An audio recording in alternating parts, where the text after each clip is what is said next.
So let us continue our discussions. I am Nave Malazarte reporting about the government grants in accordance with the Philippine Accounting Standards 20. So let us define what is a government grant. So a government grant, it is an assistance by the government, meaning it is a transfer of resources to an entity or a business with a past or future compliance that has conditions under that is related to the operating activities of an entity. So meaning, kaning government grants mahatag siya og assistance sa usa ka business. However, naa siya certain conditions nga dapat i-comply sa usa ka business, pero those conditions kay related ra pud siya sa mga operating activities of an entity. Now, it can also be called as government subsidy, government subvention, or government premium. Nya iyang recognition and measurement of the government grant, so it is measured at fair value. So apil na sa diri ang non-monetary grant.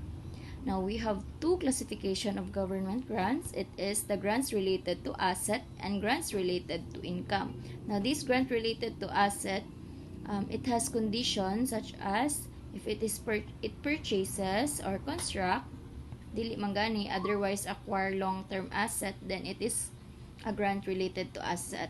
Otherwise, if wala mangani dira, then it's possible that it is a grant related to income, since ang related to income, it is a residual definition.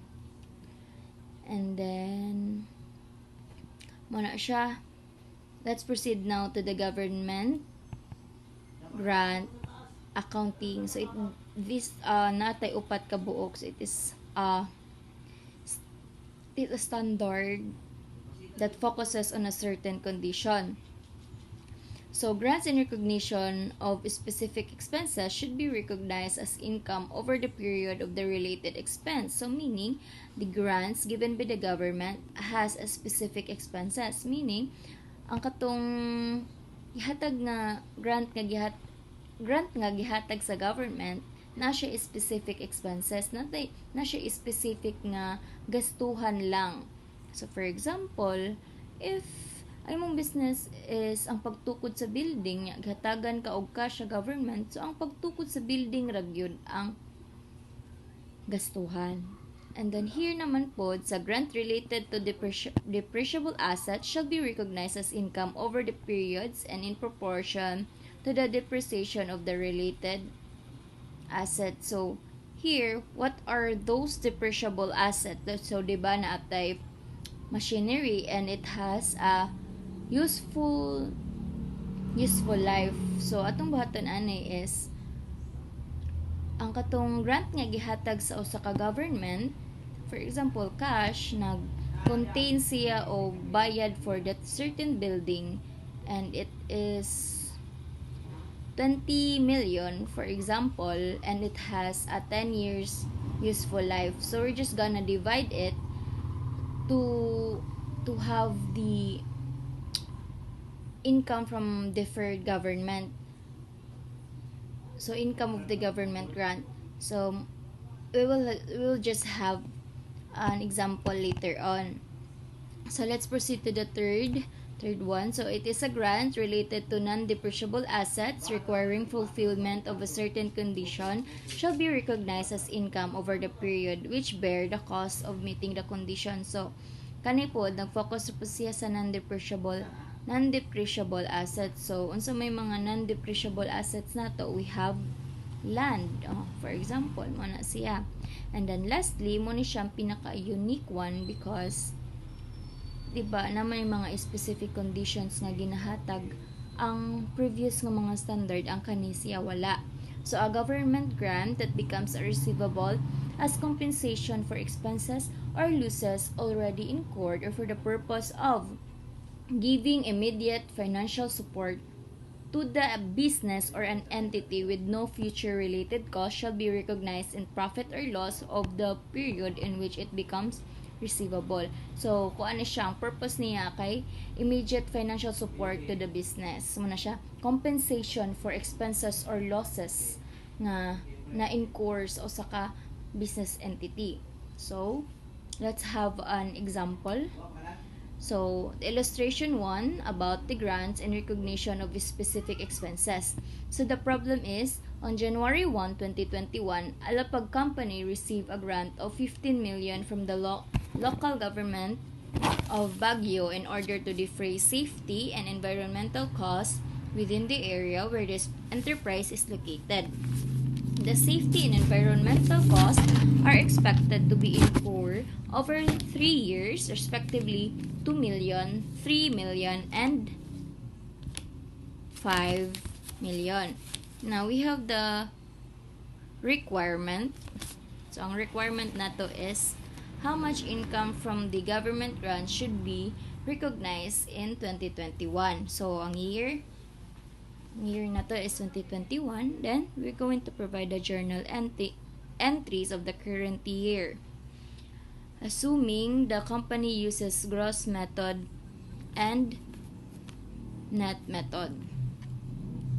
So, in the solution number 1, so the computation of the income from the government grant is as follows. So, we have here December 31, 2021, December 31, 2022, and December 31, 2023. Kay 3 years respectively man ang kuan na to. Ang ma-incur, agatong cost are expected to incur 3 years. So, muna siya. Muni siya, mga expenditure nga nagasto. So, during daw 2021, muni atong expenditure 2 million, nata sa 2022, 3 million, ang 2023 is 5 million. In total of 10 million. Anya, ato siyang i-fraction. So, where did we get this kaning 10? So, it came from here, ang total expenditure, which is 10 million. Anya, ang kani 2, ato rasad ni siyang butang there. So, 2, 10. Ang buhato next is, we're going to divide this. So, ang result na 2 divided by 10 is 0.2. I-multiply nato ni siya sa 15 million. Then, we will come up to the allocated income of 3 million. Same goes to the kaning 3 million, which is 3 divided by 10 is 0.3. Then, we're going to multiply it with the 15 million. Then, we're going natay result of 4.5. Then, 0.5 to 15 million natay 7.5. So, mo na siya atong pagkuha sa income from the government grant. Then, let's proceed to the next requirement, which is the journal entry. So, sa gross method, so naatay journal entries during 2021. So, you're just gonna tanawo na to again sa kaninga mga ato ning i-reference kay 2021, mag-focus ta here. So, dira ta mag-focus sa kaning 2 million. So, the next is, so gross method atong on January 1, gihatagan ang company of cash og 15 million. Atong i-debit na siya. And then, deferred income government grant, since gikan man na siya sa government, o to atong i-credit niya. Ato na pong i-consider itong safety and environmental expense, which is 2 million. And then, it is a cash. You're going to credit it 2 million. And then, during December 31 to 2021, deferred income government grant is 3 million. Income from government grant, which is credited to 3 million pod. So, nakuha na to ni siya 3 million. Mo ni siya gikan sa allocated income. So, diba?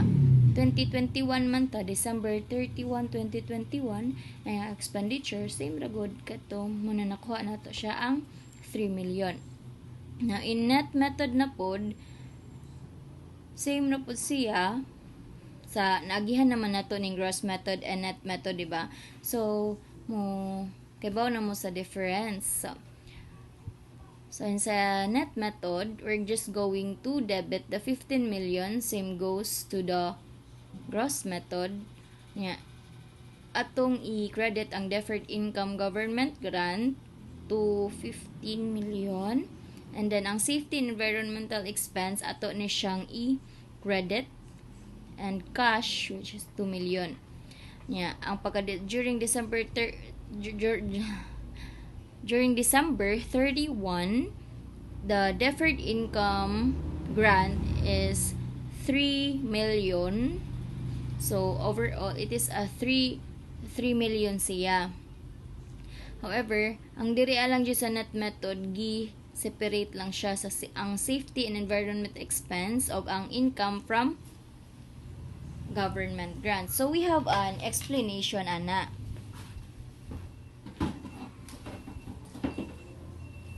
So, for a while,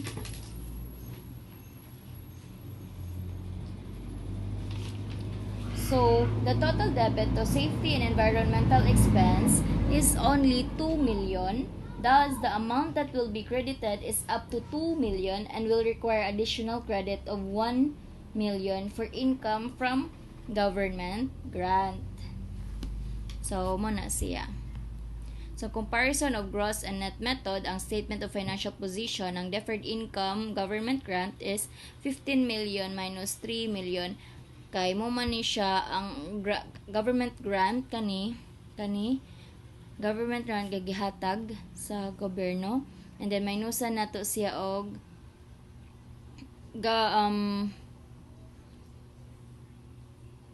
ang income from allocated income from the government, which is 3 million mo nang 12 million na lang siya. Then ang income statement we have here, income from government grant is 3 million nya, ang sa net method is 1 million. Kay di ba gi-separate na siya daan, bali diditso na siya income from government grant. Anya ang diriya sa gross method, ang safety environmental expense, since na combine pa man siya diriya sa income from government grant, ato siyang i-deduct to allocate this net increase on income. So same lang gyapon sila og result. So, illustration number 2, we have the grants as compensation for losses. On January 1, 2021, a building owned by a Decampo company was destroyed by a fire. It was estimated that the cost of the destroyed building amounted to 20 million. On April 1, 2021, Decampo Corporation received 2 million from the government as financial aid. So, atong requirement here is to provide a journal entry in 2021. So, atong solution is January 1, we have loss due to fire, na-cost siya og 20 million ang building. So, moto ato ni siyang i-debit and then credit the building of causes 20 million pesos. So, in April 1, since, di ba diri, April 1, the Campo received 2 million from the government. So, we're going to credit the cash of 2 million and credit the income from government grant. So, mora na siya ang journal entry for 2021 sa Decampo Company. So, muna siya ha, it is a grant as compensation for losses. Now, let us proceed to the illustration number 3, a grants related to depreciable assets. So, on January 1, 2021, a Gillard Company received a grant of 20 million from the France government for the construction of a building that will be used as a laboratory and research facilities with an estimated cost of 30 million and useful life of 10 years. So, the facility daw was completed earlier 2022. So, ato ni siyang as we read the problem, atong na-recognize diri nga ang grant nga na-receive from the France government is 20 million for the construction of the building sa laboratory and research facility that has useful life of 10 years nga ang estimated cost is 30 million. Now, ang requirement na to is how much income from the government grant should be recognized in 2022. So 2022 na siya. Wala lang nako nasulat. And then requirement number 2 is provide journal entry for 2021 and 2022 for the gross and net method. So let us move forward to the solution. So the computation of the income from the government grant is as follows. So the total cash received from the France government is 20 million. And then we're going to divide it sa useful life of the building, which is 10. So income from government grant is 2 million, di ba? Agatong ganina sa accounting government grant katong standard, di ba katong nag-talk about sa depreciable asset, we're just going to get the government grant nga na-receive and then we're going to divide it with its useful life sa building. So muna makuha na to ang income from the government grant of 2 million. Now in requirement number 2, the journal entries in gross method, during 2021 we're going to debit the cash given by the government, so 20 million, and deferred income from the government grant to 20 million. Credit na siya.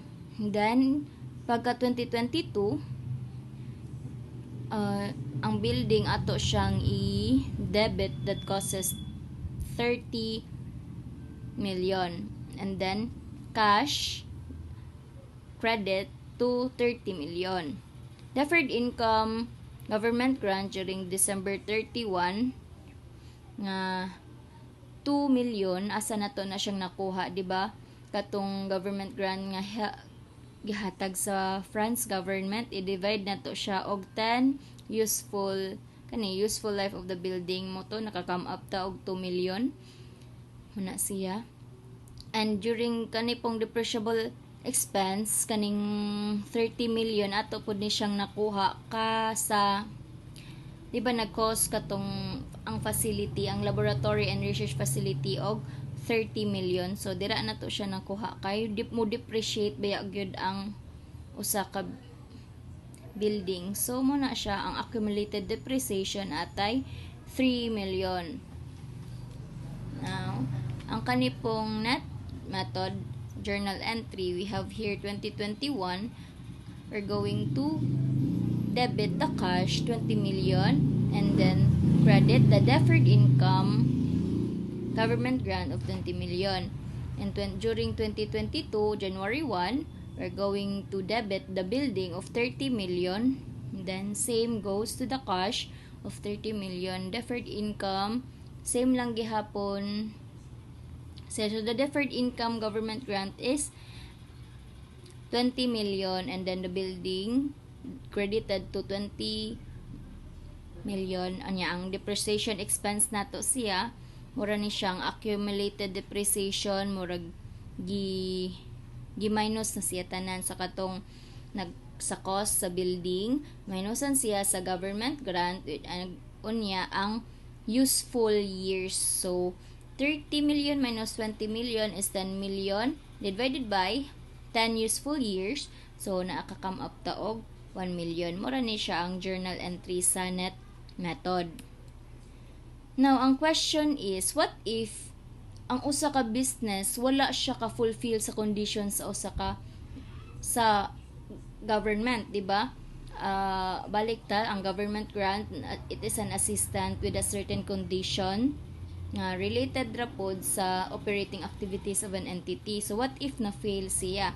So moto naatay tawag nga repayment of the government grant. So it is accounted for as a change in accounting estimate. So it is record prospectively, meaning dili na nato kung namang gani mga anomalya, dili na nato apilon tong previous nga mga years. Mag-focus na lang ta sa present and so on. So, repayment of a grant related to income shall be applied first against by an amortized deferred credit recognizes in respect of the grant. Number 2, charge the loss on repayment of government grant to the extent that the repayment exceeds any such deferred credit or when no deferred credit exists. The repayment shall be recognized immediately in a profit or loss.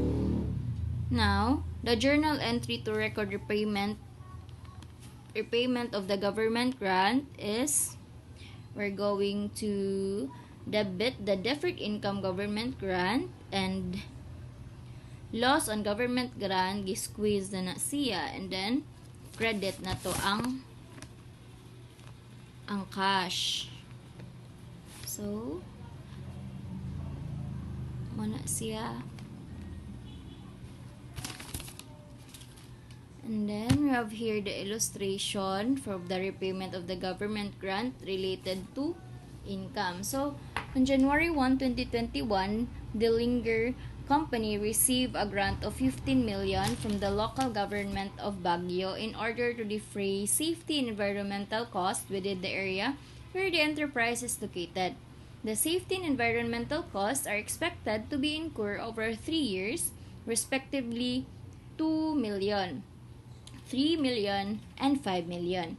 So on January 1, 2023, the local government of Baguio demanded repayment of the entire amount of the government grant. So ang requirement na to diri is how much loss from repayment of the government grant should be recognized in 2023. And then number 2, provide journal entries for 2023 assuming the company uses gross method and net method.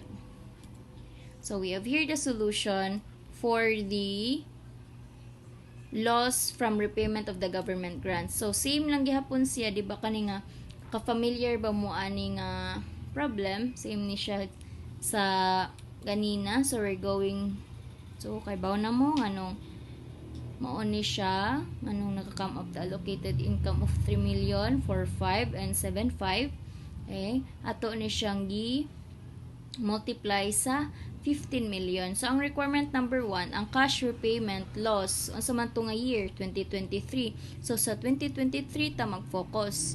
So, diba, ang cash repayment na to is 15 million, kay mo man ang gihatag sa government. So, ang unamortized deferred income grant is 7.5. So, mag-focus lang ta diri sa 2023. Ang expenditure niya is 5 million. So, ang fraction, 5 divided by 10, 0.5, multiply by 15 million, then makakam up tawag 7.5. So, ang loss on repayment of the government grant, since i-deduct na nato siya, so 7.5. Ang requirement number 2, ang gross method and net method, so, iusa na ni siya. So, deferred income government grant is 7.5. So, mana siya, ang nahibilin, 15 million minus 3,000 yeah, allocated income of 4.5. So muna siya nakuha ning deferred income government grant, giminusan lang nato og 3 million plus 4.5 katong sa kani nga year 2022. And then nakakam up taog 7.5. So ang loss on repayment of the government grant is 7.5. Then cash of 15 million. So mara na siya. Now let's proceed for the forgivable loans, which is loans which the lender undertakes to waive repayment of certain prescribed conditions. So ikaw ba nakatry na baka og loan? Nangutang na baka unya gi forgive na lang? Wala na, napugos na lang. Na forgive na lang imong loan kay wala na kay bayad-bayad. So here, let's proceed to the illustration sa forgivable loan. So, on January 1, 2023, the local government of the Baguio waived the collection of the loans payable of Danigan Corporation because of the commendable, prompt, and accurate payment of its taxes and other dues to the government. So, the loan payable has a carrying amount of 1 million. So, atong pag journal entry raan na in 2021, inani lang na siya. Ang na-receive nimo, i-credit nimo ang 1 million. So, loan payable, deferred from government grants, 1 million during na siya January 1, 2021. Nanara siya ang pag-record sa forgivable loans sa kaninga illustration. So, let us proceed now to the borrowing cost in accordance with the Philippine Accounting Standards 2023. So, it is an interest and other cost of an entity incur in connection with the borrowing of funds. Of course, if you're going to borrow money, di ba na agad na, katambal gid na niya ang interest. Then, ang borrowing cost, it includes the interest expense calculated using effective interest method. Number 2, it finance charge with respect finance lease and exchange difference arising from the foreign currency borrowing to the extent that it is regarded as adjustment to interest cost. So, ang dili tanan interest i-expense na nimo siya dito. So, pwede siyang mahimong ma-asset the debit accounting basta qualifying asset siya. Yeah, same goes to the kaning finance charge. Unya ang kaning exchange difference arising from the foreign currency. For example, nagborrow ka og money sa gawas, of course, di ba lahi man gyud ang currency nato from sa gawas og dirian niya. Dapat nato sa Philippines i-record gid nato siya into peso. So, di ba every day nata exchange lahi-lahi nga exchange rate. So, nagyud siya different exchange difference mo na siya.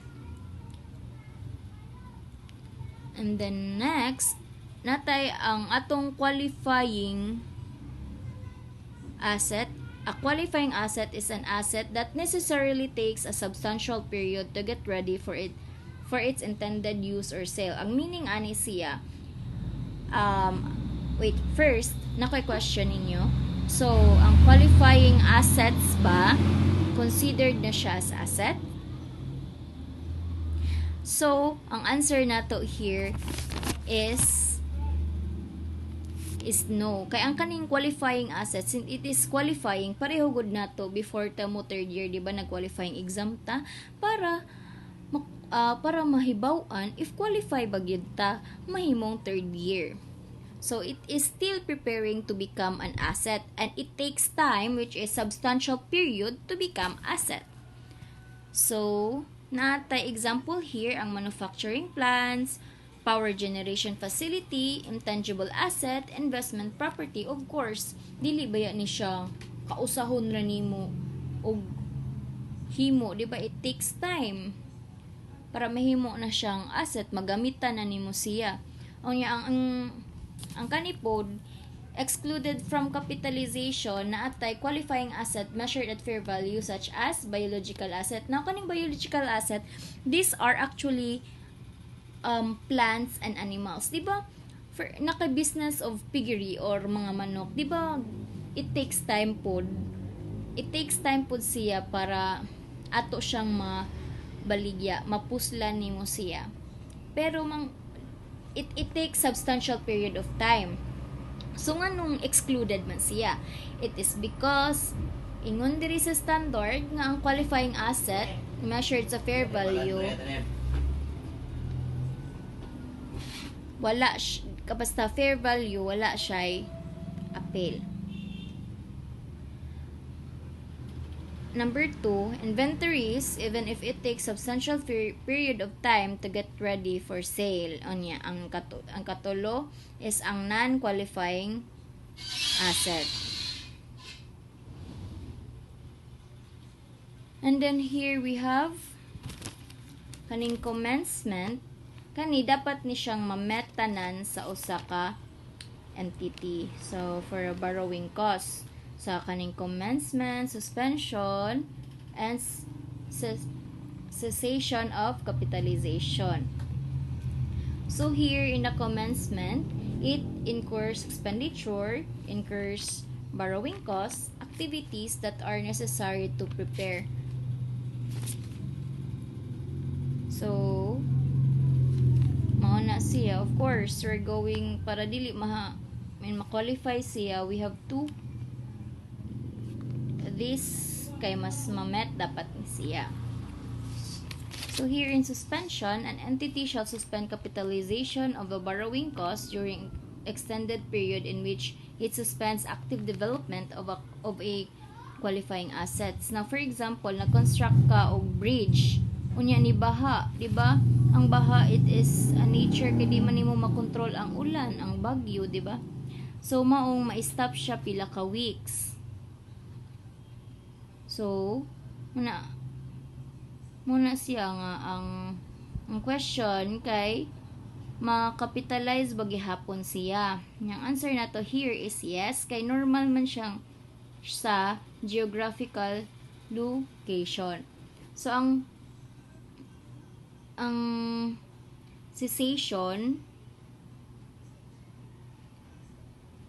cessation pod kay it is a physical construction of an asset is complete. So, diri ta mahibaw-an kung kanus-an nimo i-stop ang pag-capitalize. It is a physical constructing of an asset is completed.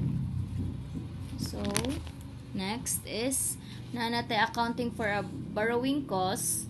So, first is the specific borrowing. Makapitalize na to siya sa formula nga actual borrowing cost minus investment income. Anyas, for the general borrowing, we can be capitalized sa average carrying amount of asset multiplied by the average interest or capitalization rate but does not exceed the actual borrowing cost. So it is both when if accounting for borrowing costs for both finance by specific and general borrowing. So first, specific borrowing excess general borrowing. So nakakam up to average expenditure. So here kaning pareho ganiha sa akong giingon, nangutang ka for specific purposes. Ang kaning general borrowing naghuwam ra ka og money pero wala pag i-specify para asa na siya nga mga expenses. Kanipod. So let us proceed for the illustration. Ang assets financed by specific borrowings, for specific borrowings, natay Norwood Company began construction of its administration building at an estimated cost of 10 million on January 1, 2021. The construction expected to be completed by December 31, 2023, and to finance borrowing, Norwood Company borrowed 10 million with a 10% 3-year note dated January 1, 2021. Both principal and interest are payable to December 31, 2023.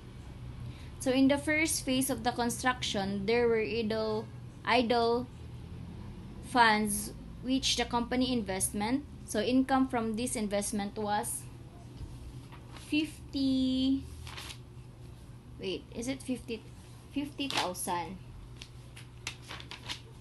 So 50,000. Atong mga requirement here is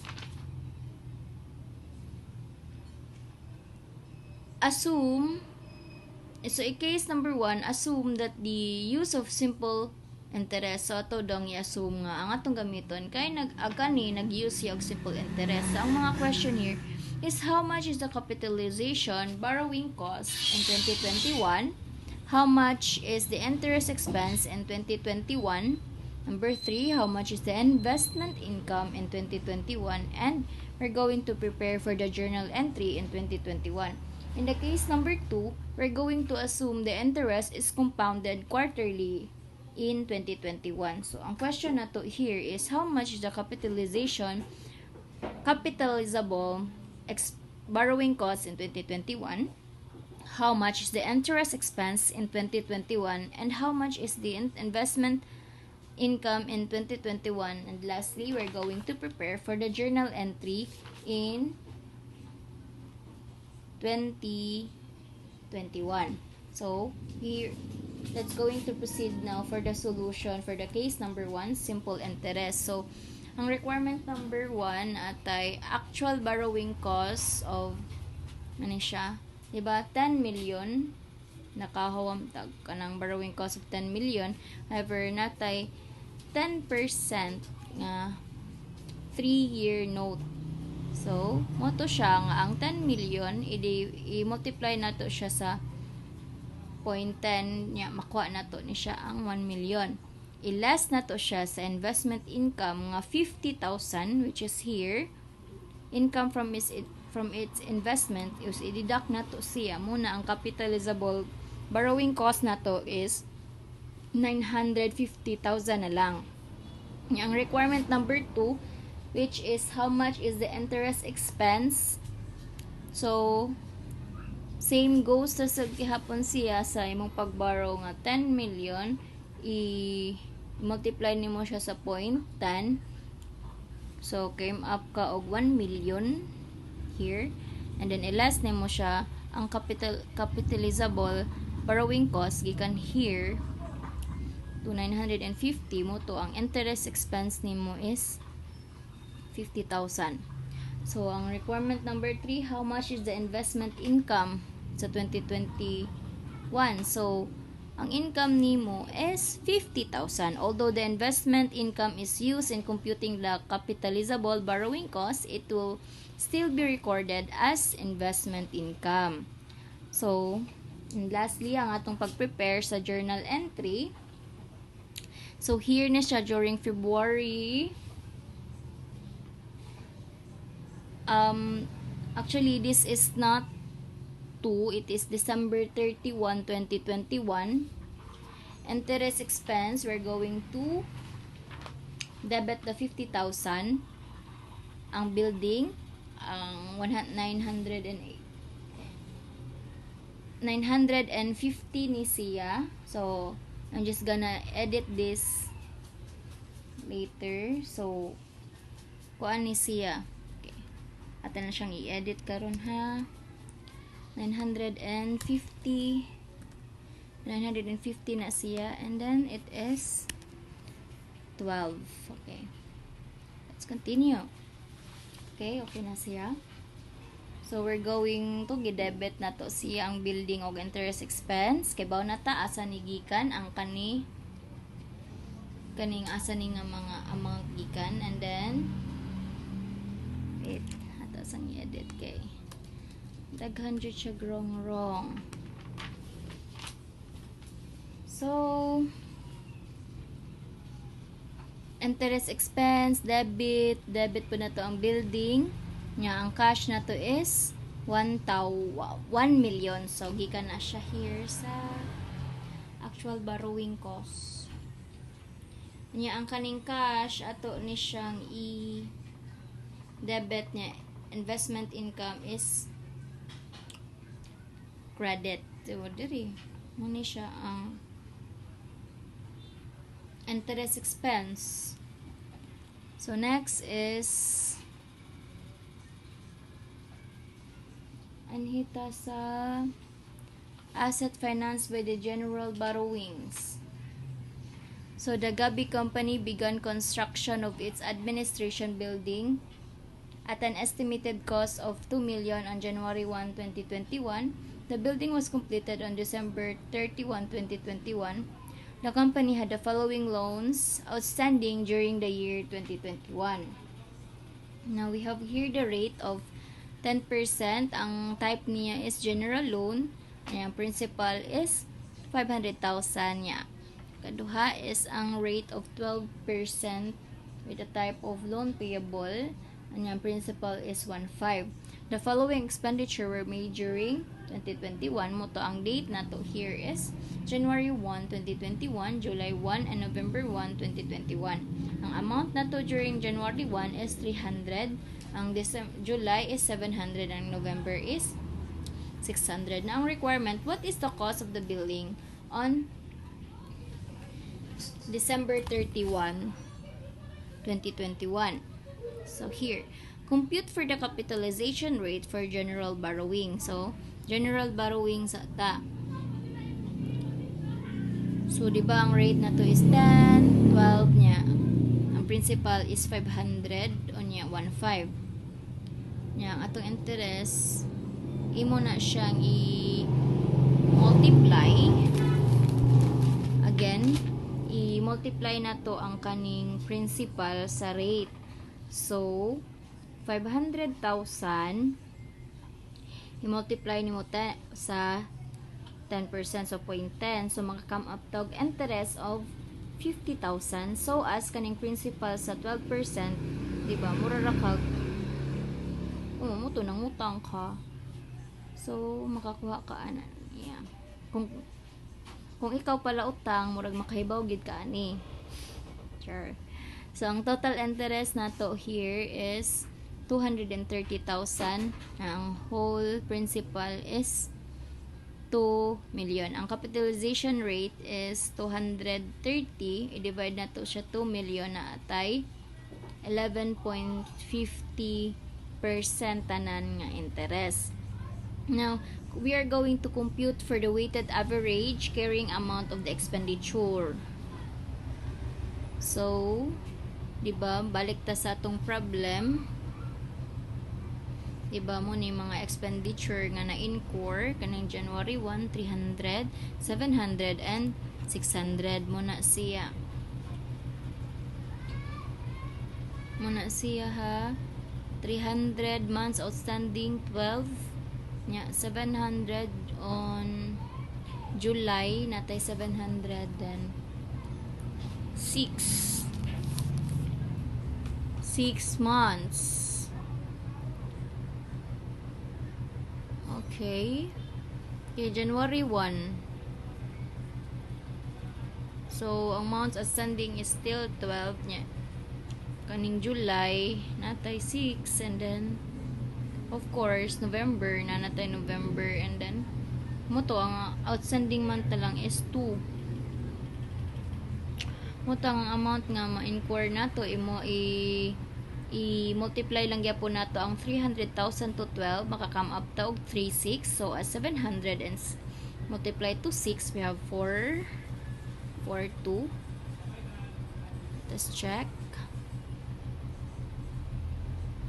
Okay, so and then 600,000 atong i-multiply to 2, we have come up to 1,200,000 pesos. So ang atong total here sa expenditure is 1.6 unya. Ang amount nato nga allocated amount nga nakuha during sa kaning mga expenditure is 9 million. So i-divide nato siya from January 1 to December 31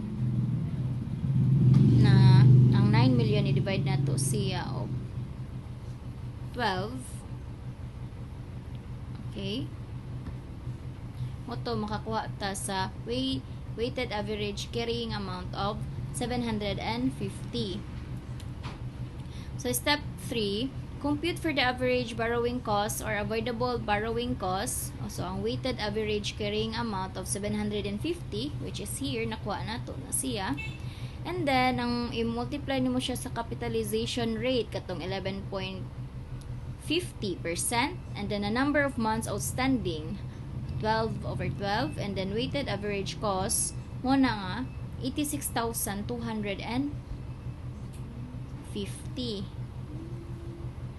So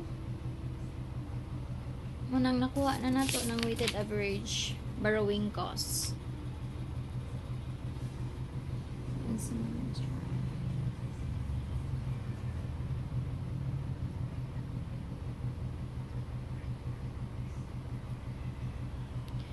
And then in step 4, compare the average borrowing cost with the actual borrowing cost and get the lower figure as a capitalizable borrowing cost. So focus on the lower figure. So ang lower figure daw atong kwaon. So ang weighted average borrowing cost, di ba, is 86,250. So ato ning nakuha ang 86,250 kay gi-multiply ra nato siya here. So di ba ang balik ta di ay. So, ang 750, multiply na to siya sa 11.50%.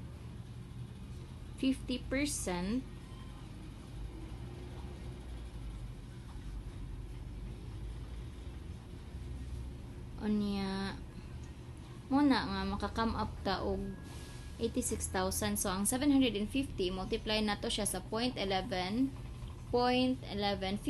makakam up ta so 86,250. So, weighted average borrowing cost versus the actual borrowing cost of 230, di ba ang 230, nakuha na to siya diri sa 230, kani, sa pagkuha sa interest, 130.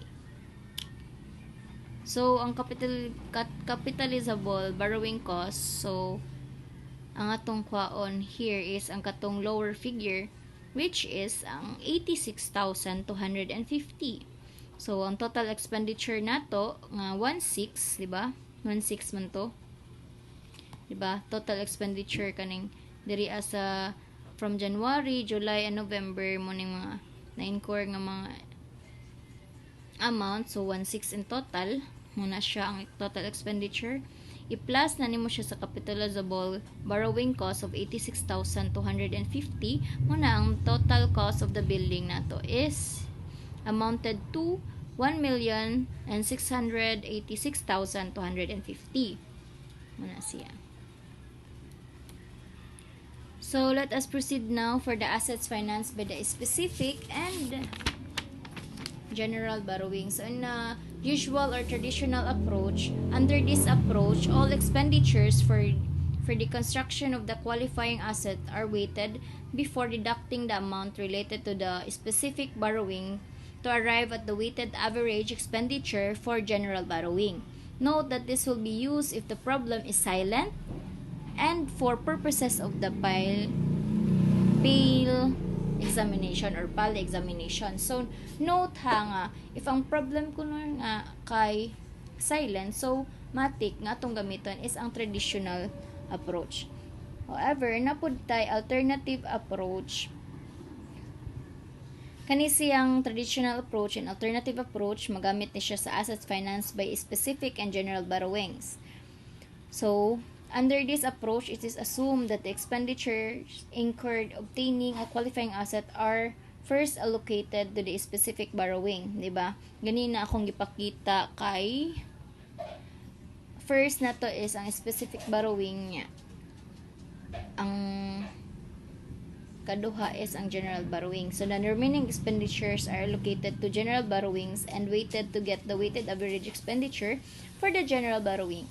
Note that this is usually used in the actual practice. So, muni daw ang kaning approach muni ang ginagamit sa actual practice gyud sa usa ka business. So, we have here the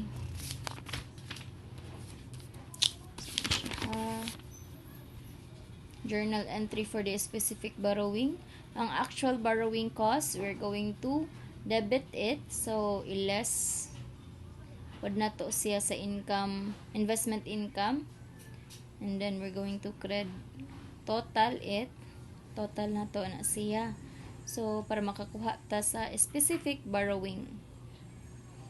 And then, sa general borrowing pod, muna siya ang journal entry. So, ang general borrowing pod, ang weighted average carrying amount or expenditure, i-record na to siya diri. Onya, i-less na to siya sa principal amount related to specific borrowing. And then, weighted average related, so, di ba first kay ang specific borrowings and then the remaining is ang general borrowing. So, moto siya, ang general borrowing, i-multiply na to siya sa capital rate. Moto, mo ni siya ang result. Okay. And then, ang weighted average borrowing cost, ato ni siya, muna ni siya final. And then, capitalization cost is equal to the actual borrowing cost or average borrowing cost, whichever is lower kung kung asa tong mas gamay mo to atong gamiton. Same as ganina bitaw kani nga problem. Kani nga problem. Lower figure atong gamiton. So we have here the illustration, assets financed by specific and general borrowing using usual or traditional approach. So on January 1, 2021, the Blatch Manufacturing Company began construction of a building to be used as its office headquarters. So the building was completed on December 31, 2021. Expenditures on the project were as follows. So during January 3, nag-incur ta og 1 million, March 1, 600, June 30, 800, and October 1 is 600. So on January 2, 2021 daw, the company obtained a 3 million construction loan with an interest of 10%. So the loan was outstanding all of 2021 and 2022. The company's other interest-bearing debt include 2 long-term notes of 4 million and 6 million with interest rate of 6% and 8%. So, wait. So, both notes were outstanding during all 2021 and 2022. The company's fiscal year is December 31. So, in case number 1, we're going to assume a specific interest method. So, ang requirement is to calculate the amount of interest that Blatch should capitalize in 2021 and calculate the interest expense in 2021. So, ang solution na to sa step 1. Okay. Solution na to ani. So, compute for the capitalization rate.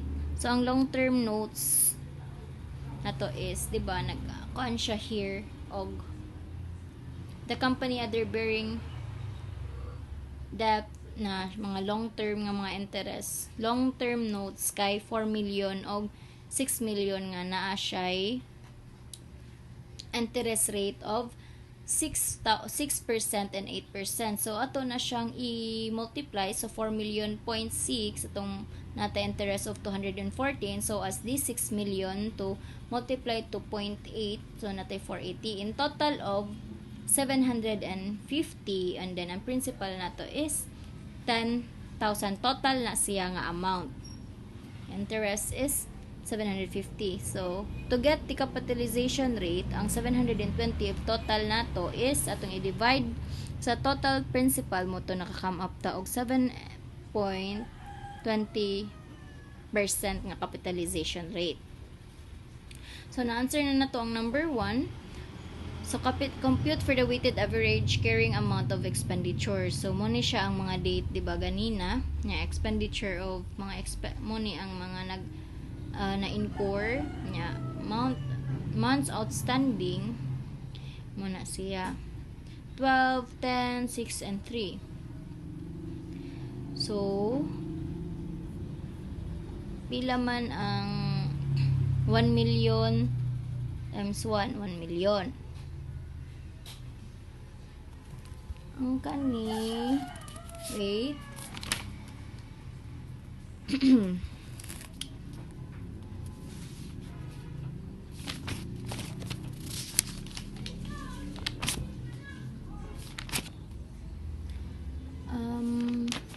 Check sa ako. Okay.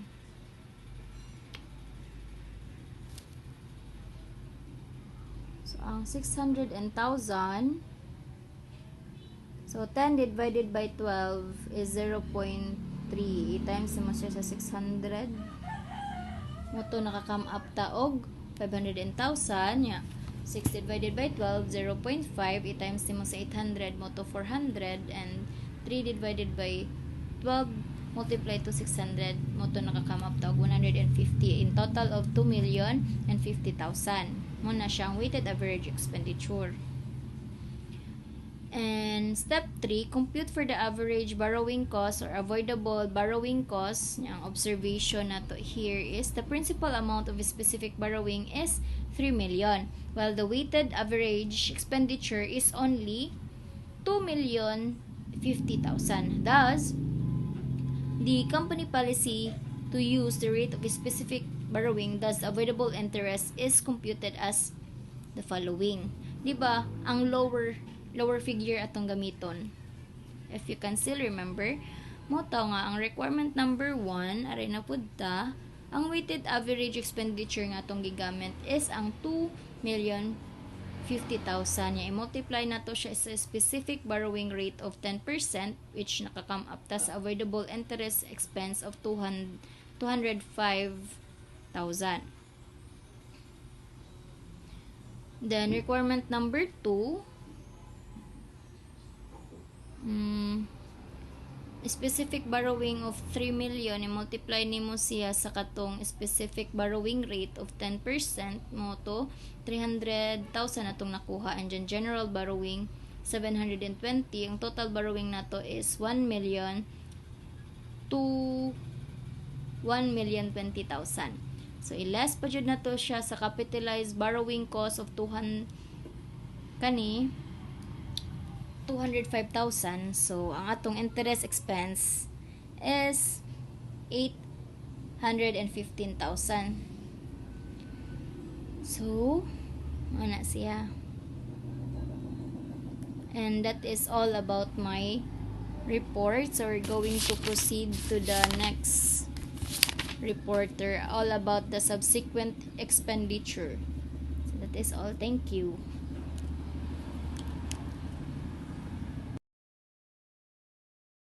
So, good day. My report for today will cover the topics which are the subsequent expenditures, subsequent measurement, and depreciation.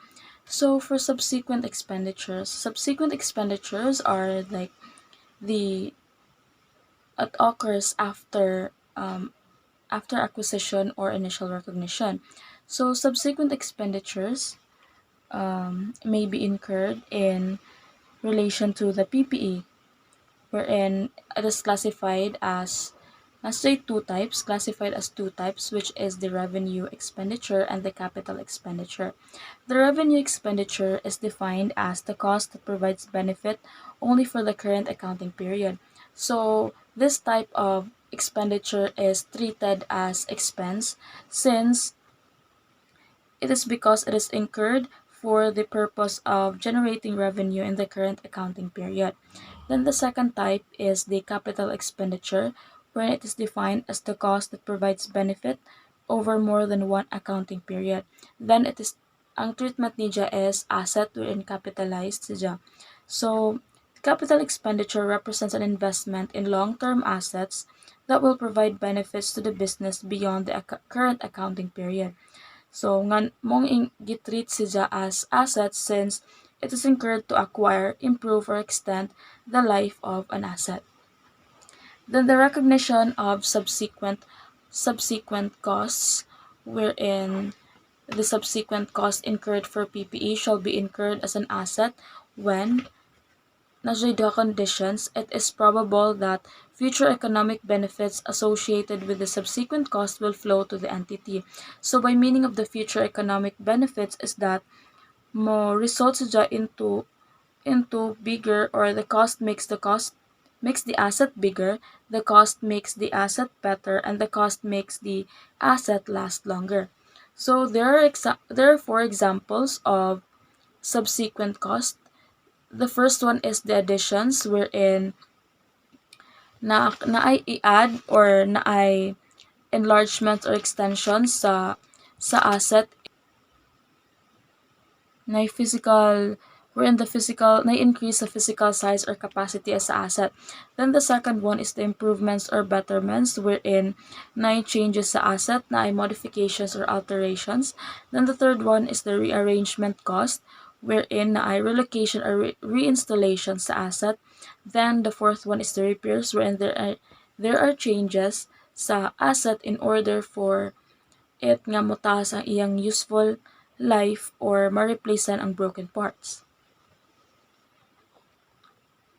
Then the major replacement.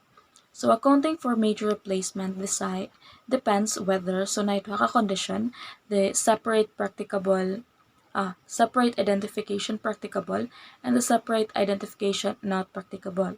So the separate identification practicable is that it is feasible to track the cost of replacing a major asset. That's why the replacing cost of the new asset is debited. The cost of the part and its related accumulated depreciation is removed from the accounts and the remaining book value is treated as a loss. So, therefore, makita diha nga ang journal entries would be i-debit ang loss on retirement and accumulated depreciation and i-credit ang building at cost. Then, building at the replacement cost and i-credit ang cash. As for the separate identification not practicable, it is difficult or impossible to separately identify the cost of replacing the asset. That's why the entity may use the replacement cost as an indication of what the cost of the replaced part was at the time it was required or constructed. So the journal entries kay the same rasa separate identification practicable but nag-differ sila sa kaning i-credit ang building at assumed cost since difficult mas siya to sorry na to identify. So, an illustration na makita sa page 781, on January 1, 2021, Williams Company replaced a portion of its building for 1,200,000. Before replacement, the building and accumulated depreciation accounts were building original life na 20 years, 8 million pesos. Then accumulated depreciation were in a 4 years expired na, which is 1,600,000. Para to refresh, giun sa pagkuha ng 1,600,000, simply divide 8 million sa 20 years nga life, then it times sa 4 years nga expired, so mao nang 1,600,000. So the required, prepare the journal entry to record the replacement and subsequent annual depreciation under each of the following assumptions. So the first one, the portion of the building being replaced had an original cost of 1 million pesos. Then the second one is the separate identification of the replaced part as not practicable. The appropriate discount rate is 6%. The present value of 1 as 6% for 4 periods is 0.762. So the solution for the requirement number 1, which is obviously a separate identification practicable na condition. So pag January 1, 2021, mautong of course i-credit ang building 1 million. Then in order to find the accumulated depreciation, simply i-divide nimo 20 ang 1 million since 20 man tong original life, then times 4 kay na-expired na ang 4 years, so nasa 200,000. So 1 million minus 200,000, so na ay loss on retirement of building nga 800,000. So pag January 1, 2021 pod mo tong pag-replace sa portion sa building nga i-debit nimong building nga 1,200,000, then i-credit ang cash nga 1,200,000. Then pag December 31, 2021, ang imong depreciation, mag-compute ka sa depreciation expense, wherein gi-compute ang depreciation expense, building, 8 million ang katong cost, then ang cost sa pag-replace, sa replaced portion, which is 1,200,000, i-plus sa 8 million, i-minus nimo sa 1 million na original cost sa gi-replace na portion, mo nang naka 8,200,000. Then last accumulated depreciation, so 1,600,000 minus nimo sa 200,000 yung na-compute ni accumulated depreciation ganiha, mo nang na ay 1,400,000. So the book value pag January 1, 2021 kay 6,800,000.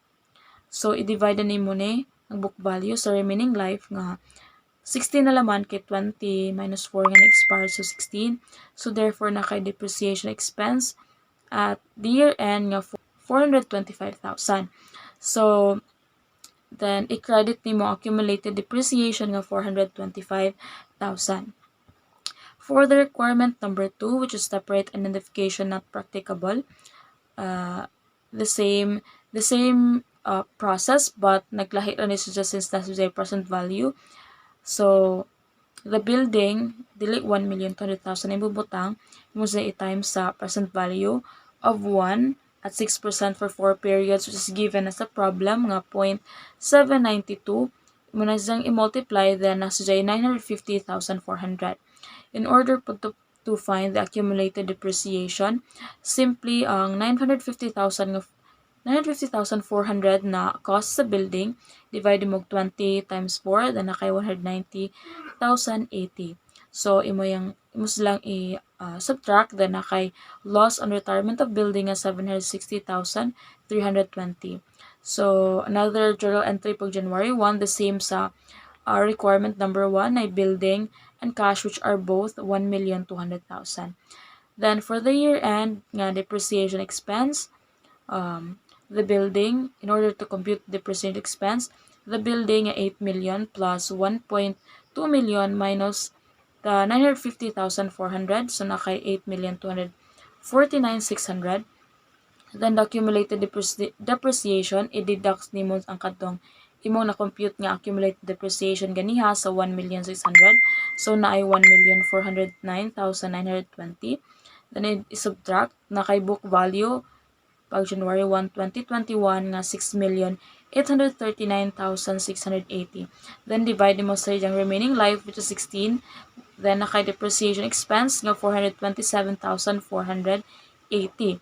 Mo na imo sa debit, then i-credit ang accumulated depreciation nga 427,480. Makita ni nga illustration sa page 781 to 782 sa book. So then, subsequent measurement. So after initial recognition, an entity may choose to measure the PPE using either napuzay duha ka model, which is either the cost model or the revaluation model. So sa cost model, the asset is carried at cost less any accumulated depreciation and accumulated impairment loss. While ang revaluation model, the asset is carried at a revalued amount, being in its fair value at the date of revaluation, less subsequent depreciation, provided that fair value can be measured reliably. Moving on to the topic depreciation. So depreciation isn't that kanang unfamiliar, since it is really familiar and is just the moment nga ning take taan ning a field. So depreciation in simple terms is the decrease in value of an asset over time. So it is also a systematic allocation of the depreciable amount of an asset over the useful life. And the depreciation period begins when it is available for use and not when it is first used. So depreciation does not cease when the asset becomes retired from active use unless the asset is fully depreciated. And the depreciation is also recognized even if the fair value of the asset exceeds its carrying amount, as long as the asset's residual value does not exceed its carrying amount. So there are kinds of depreciation. Naitulo gilista diri, which is physical depreciation, wherein it is caused by passage of time due to non-use, action of elements, wear and tear due to infrequent use, accidents, diseases for animals and wooden buildings. The second kind is the functional or economic depreciation, and the third one is the component depreciation. So an illustration, more like this illustration is a refresher on how to compute for depreciation, like in basic way. Kaniya problem on January 1, 2021, our CISO Corporation acquired a piece of equipment that cost 970,000 with a useful life of 10 years. So the equipment has the following components. So this illustration is found on page 784 sa book. So makita din na tapos ang data. So the data is makita na dire sa like table. Then ang required is to compute for the depreciation expense of the component, assuming each part is depreciated separately. So, we depreciate ang mga components. So, namin tulo ka components. So, the solution, the first kanina column is cost, 450,000. Then, residual value or salvage value, or the value the estimated value sa kani nga asset sa and sa iyong useful life. So, imo na siyang i-minus 450 minus 50. So, na depreciable cost nga 400,000. Then, you're going to divide sa useful life, which is 400,000 divided by 10. Manang ma-arrive ta sa depreciation expense nga 40,000. Same process sa component B and component C. Then, afterwards, sa pagkuha nimo sa depreciation expense for each component, you're going to add the three values, 40,000 plus 60,000 plus 18,750. So, mo nang mo derive ka og total depreciation sa equipment nga 118,750 pesos. So, there are lots of depreciation methods listed here. So, it is grouped into four groups. Namely, the first group is an equal or uniform charge method. Under aning a group is the straight line method, the composite method, and the group method. The second one is the variable charge or use factor method. Under aning working hours or service hours, output or production method. Then the third is the decreasing charge or accelerated or diminishing balance methods under ang sum of years digit declining balance method and the double or 150% declining balance method. Then the fourth one is the other methods under ang inventory appraisal, retirement method, replacement method. So, di naman na tagsa-tagsaon ang kada method, but I'm going to explain how this unsa ang paagian nga methods through illustrations later. So the first illustration is the about sa composite or group method nga under this first group. So this is the illustration, a schedule of machinery owned by di nga corporation is presented below. So mao ni ang data, makita ang data ay tulo ka machine C, machine P, and machine A. So di nga computes depreciation by the composite method. So now 4 requirements, wherein the first requirement is to compute the composite rate of depreciation in percent for these assets, compute for the composite life in years for assets, then prepare the journal entry assuming that machine A was retired after 6 years, sold for 10,000, then compute the depreciation in the 7th year. So, tagsaon nato ang solution sa kada requirement. So, for the requirement number 1 kay ang gipangita is the composite rate. But before kamo solve sa requirement number 1, maghimo sa ka stable wherein imo ipang total sila. So, ang machine CPA, total cost, imong i-add na 1,035,000. Then, pagkitaon po nimo ang annual depreciation for each machine. So, pareho ra sa process nga gibuhat kaniha. I-minus ang total cost minus salvage value mo nang depreciable amount that divides sa useful life sa asset. So, mo nang annual depreciation for each machinery. I-add na siya, so 905,000. So, sa requirement number 1 is ang ipangita kay ang composite rate. So, the formula given sa book is that in order to find the composite rate, it equals just the total annual depreciation divided by total cost. So, the total annual depreciation kay 105,000 divided by total cost nga 1,035,000. Mo derive tawag answer nga 10.14%. For the requirement number 2, ang gipangita kay ang composite life wherein in years siya. So the formula for the composite life is the total depreciable cost divided by the total annual depreciation. So ang total depreciable cost kay 970,000 divided by 105,000, wherein arrive tawag answer nga 9.2 years. For the third requirement kay journal entry nga nag-assume nga ang machine A was retired after 6 years, hindi gibaligya for 10,000 pesos. So, i-credit ni ang machine A, of course, kay wa naman na siya, for ilang dyan cost kay 225,000. Then, mo-debit ka cash nga 10,000, kay gibaligya ni 10,000. Then, i-minus siya, so naka-accumulated depreciation nga 215,000. Una mong journal entry. For the fourth requirement is to compute the depreciation for the seventh year. So the formula would be the remaining cost times the composite rate. So the remaining cost is 810,000. Ano 810,000 na laman? Since wala na may appeal ang machine A, kining retire naman siya, so only machine C ug machine P. So i-add nimo ang 380,000 plus 430,000 mo nang 800,000 times the composite rate nga in percent mo to siya i-convert nimo into decimal. So mo nang naay 0.1014 imo dyan i-multiply then nakay depreciation in the 7th year nga 82,134 pesos. So this illustration is seen sa page 787 to 789 sa book.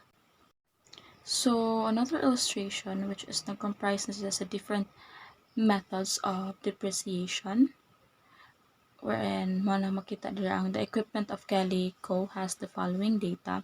Nadiya ang cost nga 1,100,000, salvage value or ang residual value nga 100,000, useful life nga 4 years, then 20,000 units, 10,000 hours, na date acquired is January 1, 2021.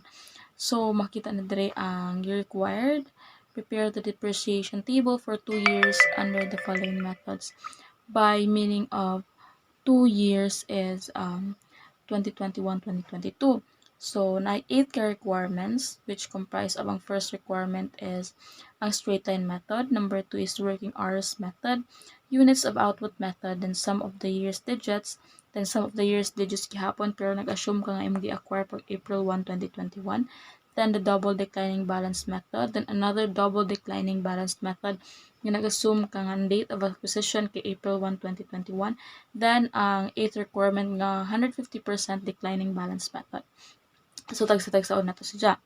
So though makita ni siya sa book which is on page 789 to page 793. So the first requirement kay straight line method. So for the straight line method is like the same as just sa basic yung pagpangita sa depreciation. So the cost nga 1,100,000 less the salvage value nga 100,000, so na depreciable amount nga 1 million divided by sa iyang useful years or useful life, so 4, so nakay annual depreciation nga 250,000.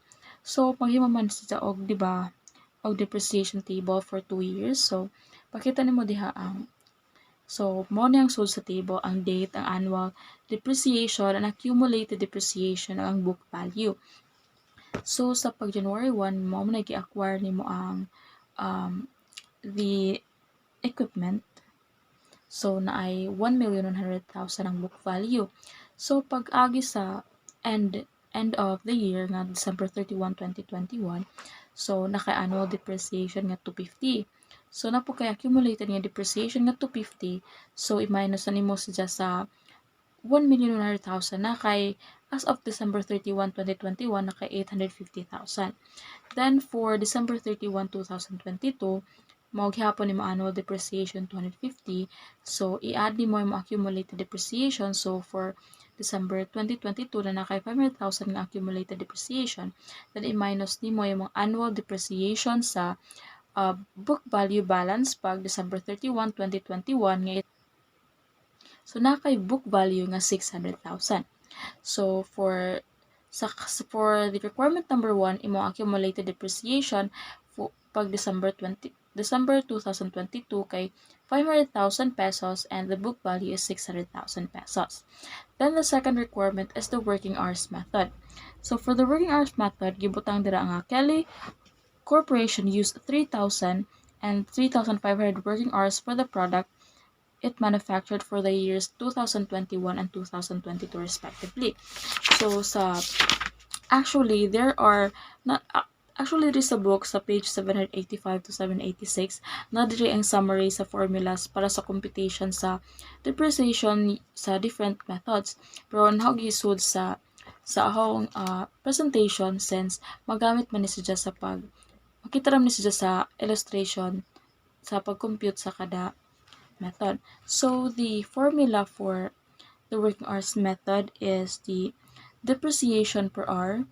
Pangitaon nimo ang depreciation per hour, which is equal to total cost minus salvage value divided by hours, which ang given nga hours dito sa problem kay 10,000 hours.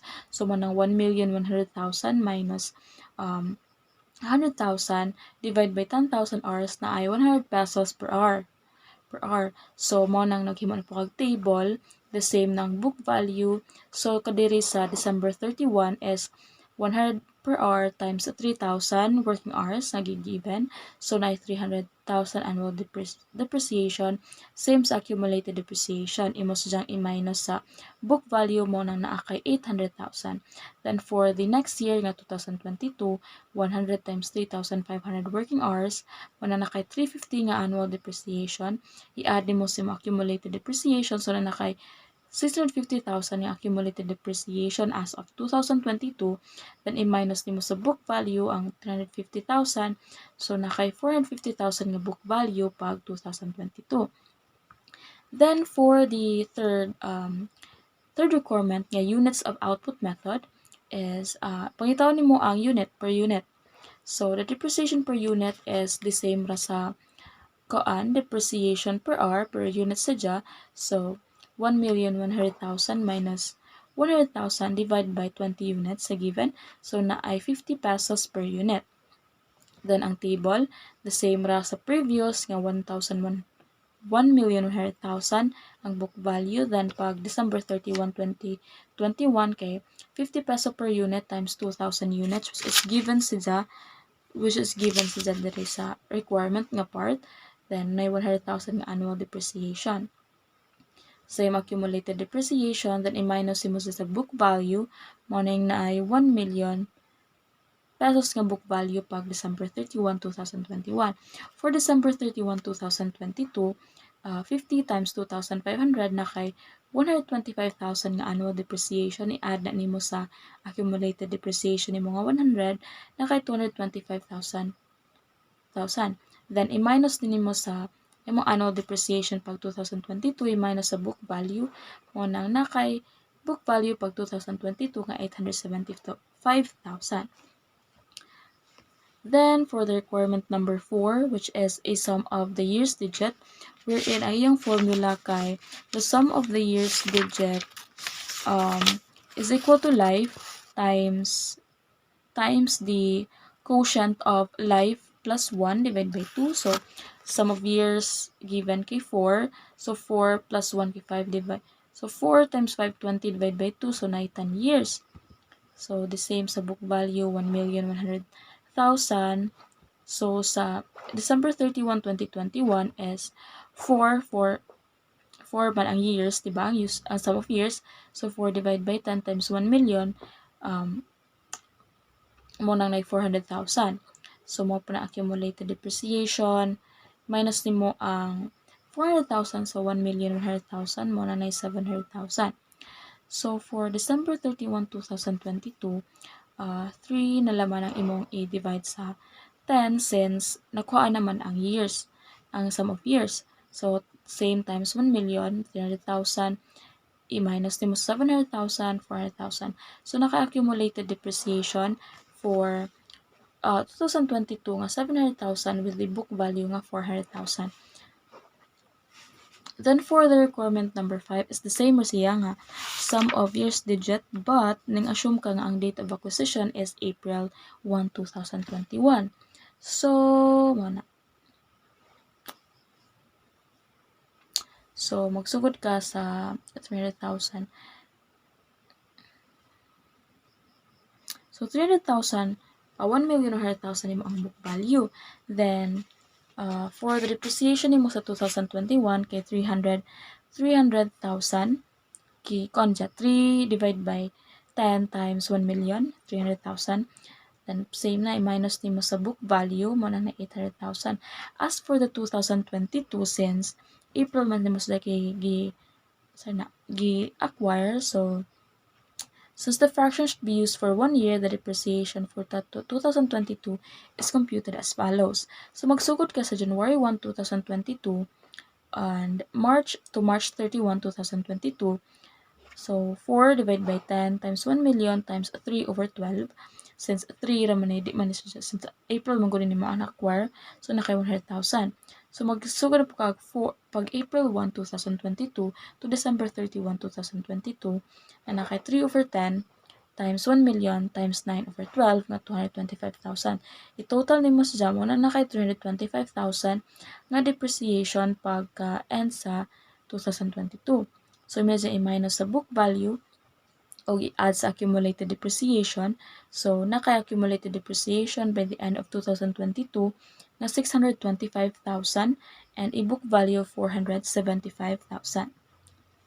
For the sixth requirement, which is the double declining balance method, for the formula for the double declining rate is 200% divided by useful life. So, manang 200% divided by 4 is equal to 50%. So, maghimog gyapon kag table. Then, the book value nga 1,100,000. Then, ang pag December 31, 2021, i-times nimo ang 1,100,000 of 50,000, mo na kay 550,000. Then, go on, 50%, 50%, i-times na nimo siya sa mo ng 550, 375,000. Then, add nimo, same naman process sa previous. But, sa pag 2024, na 37,500 siya kay, if the book value good is lower than the residual value for any given period, the procedure is to recompute the depreciation for that period by using the formula. So, kung muubos na siya sa residual value ang book value, so mo ng maximum depreciation is equal to beginning book value minus residual value. So, mo na ang depreciation expense pag 2024 kay 137,500 minus 100,000. So, najay 37,500 morning naa sa annual depreciation. So, the same process pag requirement number 7, pero acquire siya April 1, the same process siya. Makita rin siya, the same process rin siya sa requirement number 6, and pareho rapod nga pag abot sa 2024, ning ubos na ang book values lower than residual value. So, mo tong nag-apply gihapon o katong i-recompute ang depreciation wherein ang beginning book value minus residual value. Then for the last requirement, number 8, which is the 150% declining balance method, where ang iya pong formula is 150% divided by useful life, which is 4 man to, so na ay 37.5%. This process is also the same sa double declining balance method.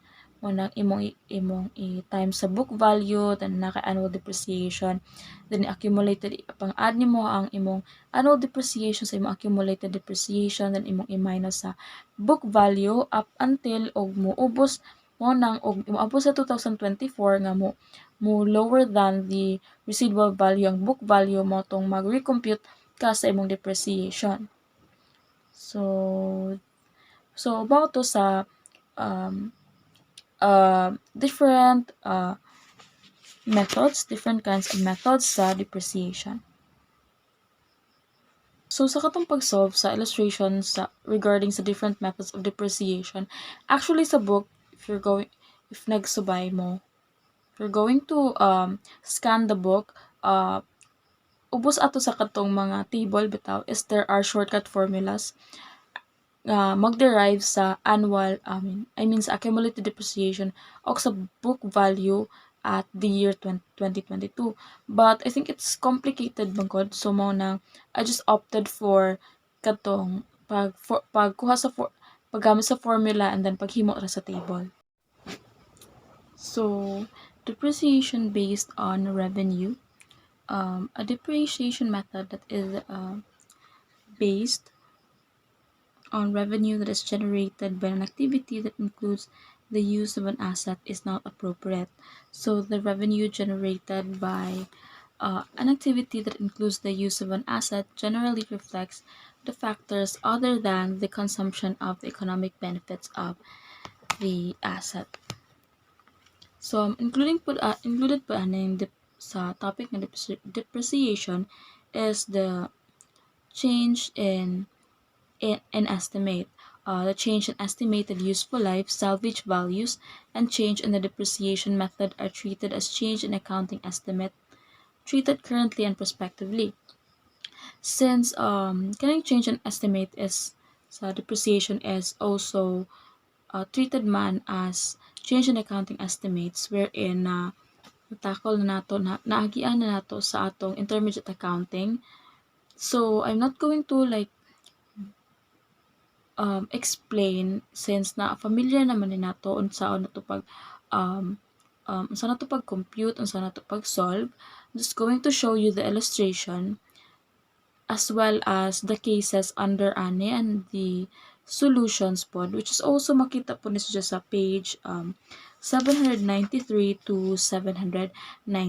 So pakita na ho kaning um, kaning illustration. Then kaning solution for the case number 1, number 2, number 3. Then the next one would be the recognition. The recognition, the carrying amount of an item of a power a property, plant, equipment shall be derecognized on disposal and when no future economic benefits are expected from its use or disposal. So to further para may bawaan na pag-recognize, so here is a comprehensive illustration. Makita dire ang machinery account sa Michael Corporation which ay nag-contain sa kani following entries nga nagsugod pag January 1 to December 31 with a note nga the depreciation rate is 10% annually, straight line method ang gigamit. Then, so the requirements to solve in connection with this illustration is na 7 ka requirements. So, mudri sunata. So, the first requirement is the gain or loss on sale of old machines on September 30. So, pag September 30 kay na may proceeds from sale of old machines cost 100,000 ug accumulated depreciation which is 70,000 ug nagka-credit og 44,000. So, sa requirement number 1, ang selling price kay 44,000 kato imong gi-credit. Then lessan nimo sa book value. Pila man ang book value? So, mo tong cost minus accumulated depreciation nga 100 minus 70 na 30,000. I-minus nimo sa selling price. So, nakaknay gain on sale pag September 30 sa kadtong pag-sale sa old machines pag September 30 ng 14,000 pesos. Then, requirement number 2, the gain or loss on exchange on November 1. Pag November 1 na ay cash paid for the exchange of old machine cost 150,000, accumulated depreciation nga 40,000, fair value of asset given 200,000. So, requirement number 2, fair value of asset given kay 200,000. Imong i-compute sa ang imong fair value or ang new costs sa new ang cost sa new asset. Then 100,000 i-add nimo ang cash paid, then nakay 300,000. Then as for the gain nimo sa exchange, fair value of asset given kay 200,000 minus nimo sa book value which is pareho lang cost minus accumulated depreciation, 150,000 minus 40,000 na kay 110,000 i-minus nimo sa 200 na kay gain on exchange nga 90,000. For the requirement number 3, the gain or loss on trade-in on December 31. So, pag December 31, kay na-trade-in, diba, na kay cash price of new machine nga 180,000, i-minus na nimo sa 150,000 nga imong gi-debit, so na kay 330,000 for trade-in value of asset given. Less na po nimo sa book value sa asset nga given, so the cost nga 60,000 minus accumulated depreciation nga 24,000, so minus na og 36,000. So 30,000 minus 36,000 so negative siya. So nakay loss on trade-in nga 6,000 pesos. So for the fourth requirement, the adjusted balance of machinery account. So ang beginning balance diba is 1,200,000, makita nimo sa January 1. Then i-add nimo ang imong acquisitions, mga imong na-acquire nga machines. So, pag June 30, ning acquire ka o ning purchase ka for new machines mo ng 720,000 o nag-install ka installation cost of new machines nga 32,000. So pag June 30 na kay 752,000. Pag November 1 kay na ay 300,000. Then, pag December 1, na ay 180,000. A total of imong acquisitions nga imong i-add sa imong beginning balance kay 1,232,000. So, a total of 2,432,000. So, imong ilas sa cost of asset nga imong gidispose kadtong sale sa old machine nga 100,000, imong exchange nga 150,000 ug trade-in nga 60,000. So, naa kay ilas nga 310,000. So, adjusted balance sa imong machinery account is 2,122,000 pesos. For the requirement number 5, which is the depreciation expense for 2021, so, maning the beginning balance. Beginning balance, i-minus nimo sa beginning balance nga 1,200,000 katong 100,000, 150,000 katong cost sa imong disposal, cost of disposals nimo, i-times nimo sa 10% since ang depreciation rate annually kay 10% man. So, nakay beginning balance nga 89,000. I-add nimo ang depreciation sa imong new acquisitions. So, pag June 30, katong new acquisition nimo na 720,000 plus 32,000. I-times nimo 10% na depreciation rate times 6/12 since pag June pa man to nimo ni-acquire. So, nakay 37,600.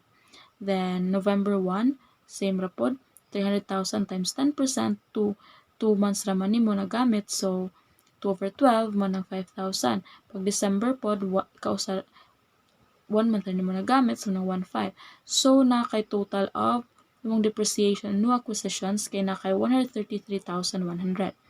So, i-add po nimo ang depreciation nimo on disposal sa katong na-dispose nimo. So, pag sale, nga 100,000 times 10% times iyang nagamit nga life kay 9 months over 12 mo ng 7,500 exchange og trade in the same na ilang process. So na kay total depreciation i-add nimo siya sa 133,100 nimo. So na kay total depreciation expense nga 158,600. Then to requirement number 6, which is assuming that the company's policy is to provide full year's depreciation in the years of acquisition and none in the year of disposition. The depreciation expense in 2021 would be motong beginning balance nimo nga 890,000 katong pagpakita nimo sa depreciation. So naka 89,000. I-add nimo ang depreciation and the acquisition motong i-times nimo 10% ang cost sa katong pag June 30, November 1 o December 1. Then i-add nimo together with the beginning balance. So naa kay 212,200 or simply just katong 2 million bitaw nga imong adjusted balance to 2,122 sa requirement number 4. Pwede rag imo to i-disregard times sa 10% nga depreciation rate na nakay mukha nimo ang imong total depreciation expense nga 212,200. Then last requirement number 7. Assume instead that the company's policy is no depreciation in the year of acquisition and full in the year of disposition. The depreciation expense in 2021 would be, so beginning balance nimo nga 890,000 times 10%, 89,000. So imo lang i-add dire ang depreciation rin nimo sa imong acquisitions katong sale, exchange og trade-in times sa nimo tog 10%. So mo nang 10,000, 15,000 ug 6,000. So may add sa imong beginning balance. So nakay total depreciation expense nga 120,000. Pwede ra po ang beginning balance since wa pa may depreciation. Ang beginning balance imo ra tong times 100 so 10% tong 1,200,000 times 10% makuha nimo dito ang total depreciation expense nga 120,000 for the requirement number 7. Also, for na-cover pod ani nga nakani sa depreciation ang fixed asset turnover.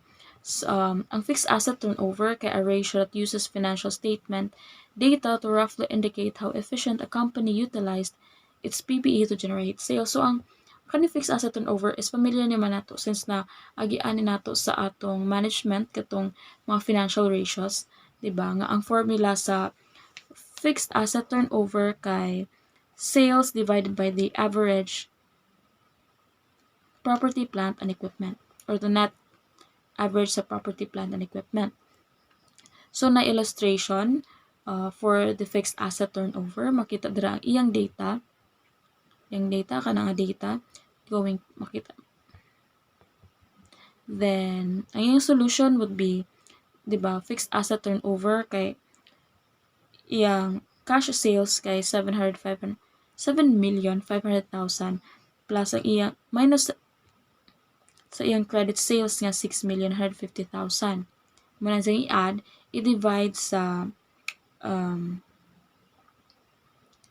209.90 nga PPE plus 247 2,470,000 sa both 2021 to 2020 i-divide nimo sa jag 2 since amo sa katuig, so naa kay fixed asset turnover nga 5 times. So ang katunay maggamit ton is for the PPE ra ni sa PPE ra ni siya nga kuan since ang PPE kay fixed asset man siya. So as for the presentation of the property, plant, and equipment, it should be presented as part of non-current asset in the statement of financial possession in one line item under the heading of property, plant, and equipment. So the summary pod sa accounting sa PPE can be seen sa page 799 and masubay ra po ni siya if you're going to tune in sa katong sugod sa katong theory sa PPE up until sa last part which is ang depreciation nga part. So that's all for the report covering the chapter 18 and 19 which is all about property, plant, and equipment.